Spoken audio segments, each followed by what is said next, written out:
Hi Aries, and welcome to your horoscope for January 2025. Thanks for joining me. It's a pleasure to be with you today.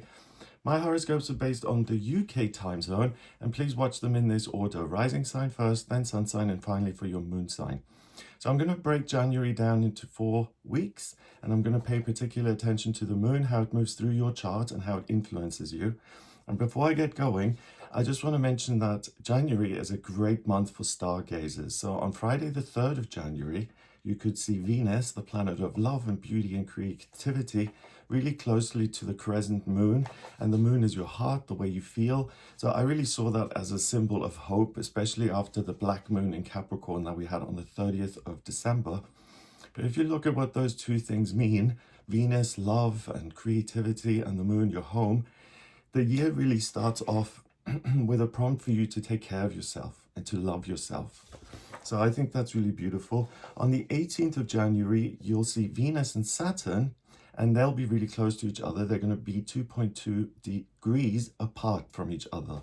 So if you do have clear skies on the 18th, have a look. You'll see something quite special. And also you may see shooting stars via the quadranted meteor shower, and that continues until the 12th of January. So if you see one before then, make sure you make a wish for 2025 and all the wonderful things that you want to happen. Okay, so week one, Wednesday the 1st of January to Sunday the 5th of January. On the 1st of January, we still had the moon in Capricorn. Then on the 2nd and 3rd, the moon goes into Aquarius, and it sits in your house of your 11th house of hopes and dreams, and also informal relationships, so friendships. The moon in Aquarius is very much about communication, teaching, being a humanitarian. So these 2 days, the 2nd and 3rd of January, are great for friendships, but they're also good for contemplating what your hopes and dreams are for the future and how you can make those real. On the 3rd of January, Venus, the planet of love and beauty, that ingresses into Pisces, and it goes into your 12th house of spirituality and is starting to get closer and closer to Saturn, which is also in Pisces in your 12th house. Neptune is also in there. Neptune is the dream, the intuition, it's intuitive ability. So this is really wonderful because from the 3rd of January, with Venus starting to get nearer to these two outer planets, Saturn and Neptune, you'll be massively inspired to find a spirituality or to have some sort of spiritual breakthrough that makes you feel secure, and it gives you information about what is most important in your life and how you can manifest those things into reality. The moon then stays in Pisces, or no, it moves into Pisces on the 4th and 5th of January, and it also goes into your 12th house. So the first 5 days of January for you, Aries, are a good time to kind of step back a little bit to contemplate what's important to you in 2025 and to reach out to something bigger than yourself. So if you have some sort of spiritual belief, it's a good idea to practice it. So whether it's listening to music or qigong or meditation, you'll get a lot of information that's going to make you feel very secure and settled and grounded in what is important to you in a spiritual sense. So if you aren't particularly focused on what you want to accomplish in this year, if you are just kind of testing things out and seeing how things will go, reach out to the higher realms, because they're going to give you information that really allows you to pinpoint what it is you want to move towards, what you want to work towards, and how you can make that happen.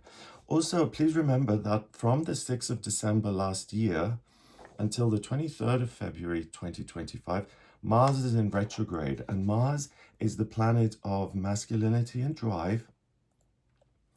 And in the first week, Mars is in Leo, and for you, Aries, it's in your 5th house of what you love via other people, but also what you love to do. So Mars in Leo is really a bit much. Mars rules Aries, which is a fire sign, so it's very happy in Leo, also a fire sign. But it's very much about, I want to be in the spotlight, I want to lead, I want to share what I'm saying, I want an audience. With it being in retrograde, it's a little quieter. It's almost like, before I rush off and do things, before I perform, right, I want to consider what it is I'm going to bring to the public. what I will share. So again, it's almost like the beginning of January here says, take your time, get everything in order spiritually in terms of what comes next, and kind of listen more than speak, because you're going to get really important information here in the first 5 days of January. Mercury, the communication planet, and Venus, the planet of love and beauty, are direct all month. So don't expect any problems with communication or transportation. And also feel free to get into new relationships, to go on dates if it's a romantic relationship you're after, or make new friends. When Venus retrogrades, it's not the best time to start a new business or to start a new relationship, because often what you think you love is very different, or looks very different, once the planet goes direct again. So there aren't any problems with an altered perspective. So if you do want to start a business in January, it's a great time to do it, and also new relationships. So in the first 5 days, let's have a look at the houses the moon covered for you. So it started in your 11th house and ended in your 12th house. So it only touched 2 houses, and the 11th house really is what are my hopes and dreams, and the 12th house is spirituality and completion. So the answers for that, what do I want to manifest, they come from within much more than from other people or the world. So if you've never tried meditation, contemplation, or for you it may even be just being out in nature or walking by the seaside, anything that kind of makes you feel like I'm connecting to something bigger here, it's a good idea to do that. Week 2, Monday to Sunday, the 6th to the 12th of January.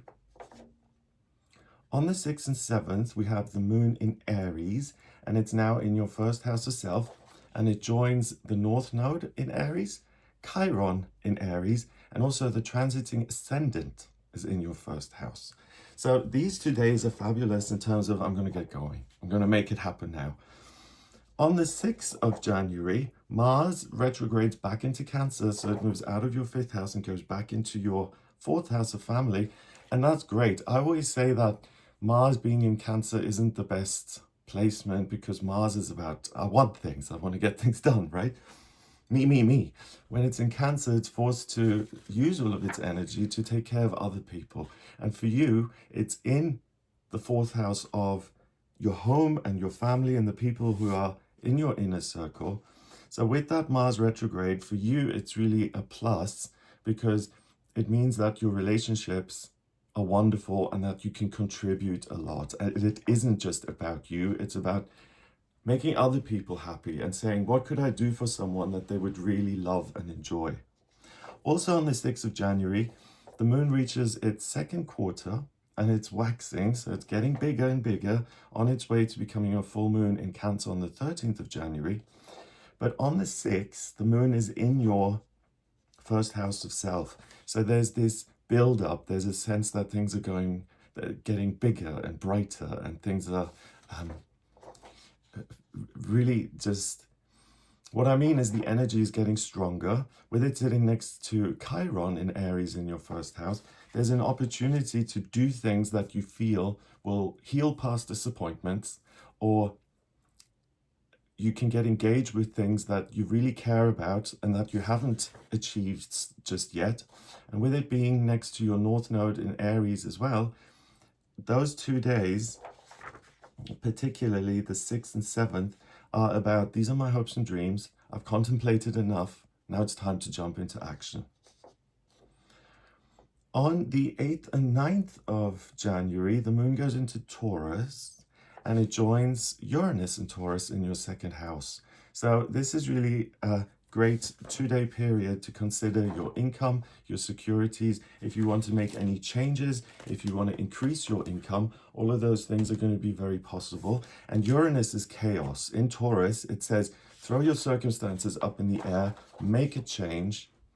So if you're looking for a new source of income, and it doesn't matter if you're working or if you're a student or retired, if you want to do something different, and the point of that is I want to express something, I care about this, and I can also create a source of income from it.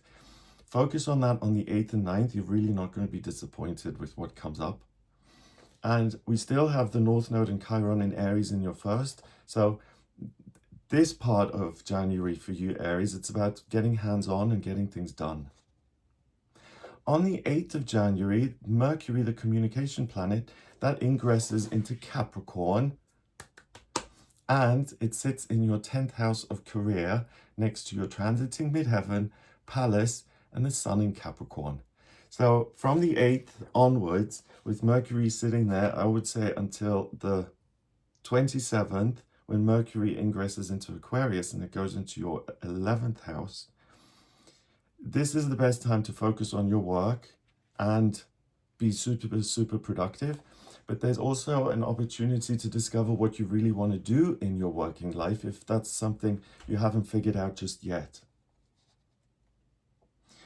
On the 10th and 11th of January, the moon then goes into Gemini, and it joins Jupiter, the great benefic, the great planet of growth and good luck and good fortune.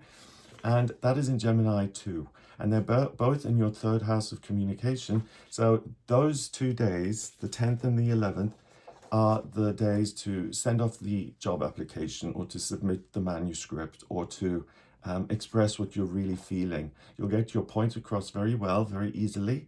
And it's almost impossible to be misunderstood during that period. Plus, Mercury is direct in your 10th. So if there's anything that needs communication in work, or there's something you want to express, like a painting or a book or something, for instance, that you want to become your work, this is the time of the month to really do that.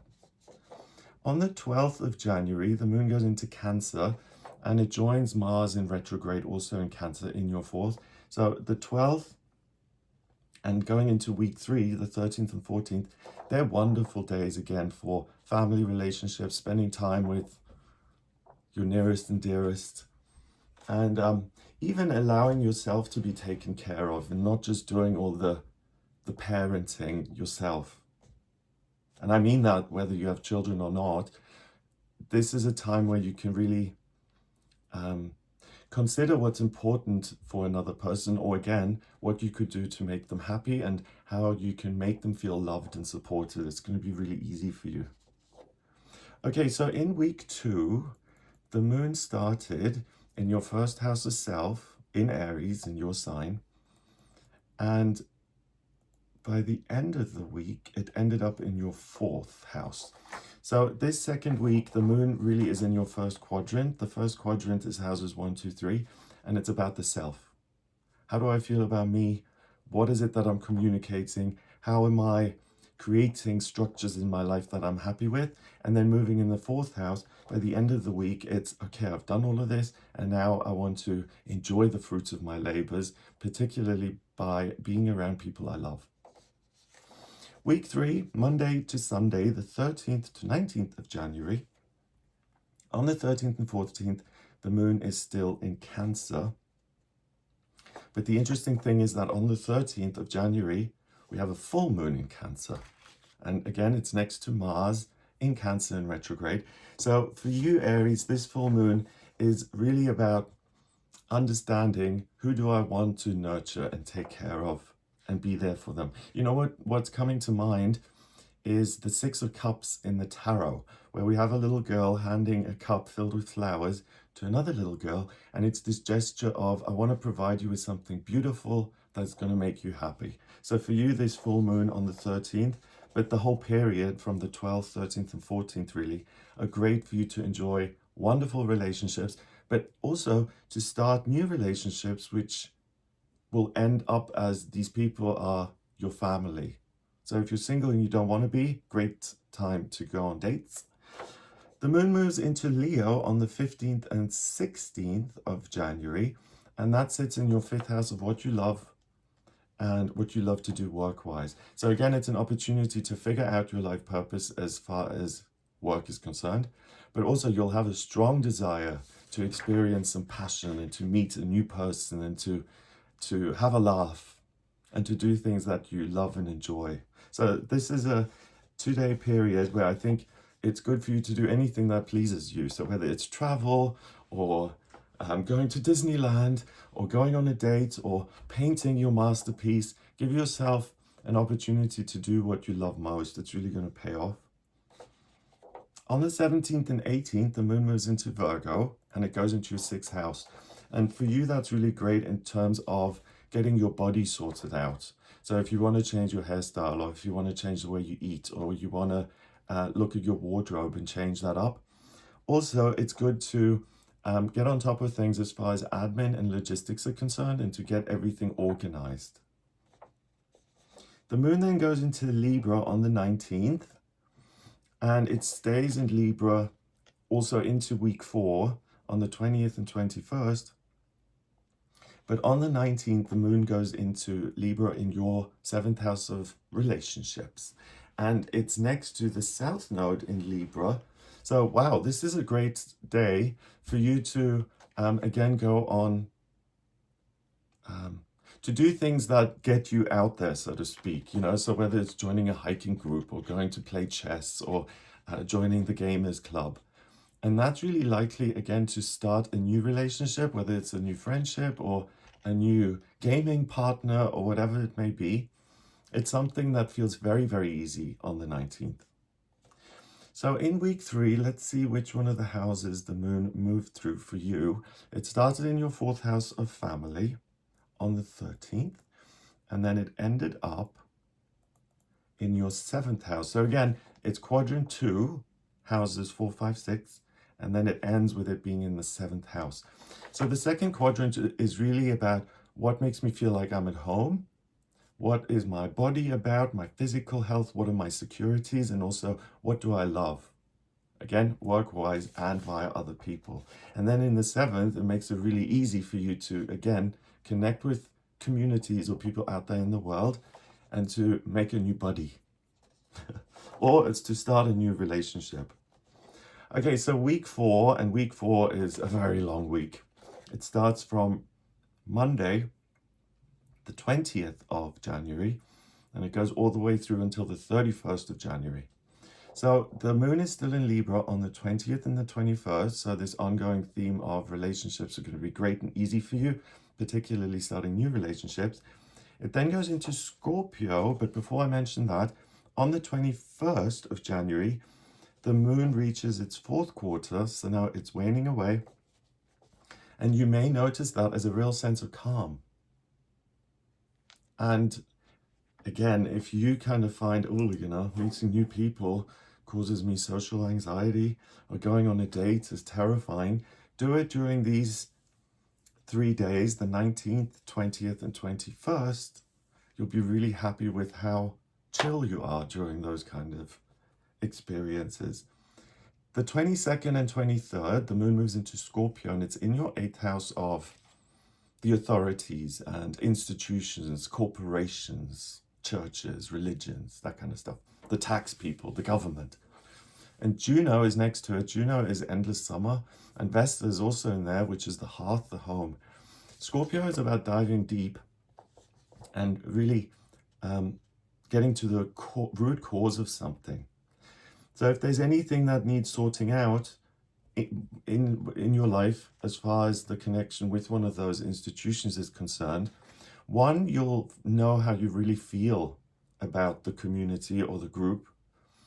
And also, if there's anything that needs resolving, as in, you know, you were hired for a particular role, but then you showed up, started the job, and it was a little different, you could identify that that is not good, or it's not accurate, and to speak to someone about it in order to rectify any kind of problems or issues that you run into.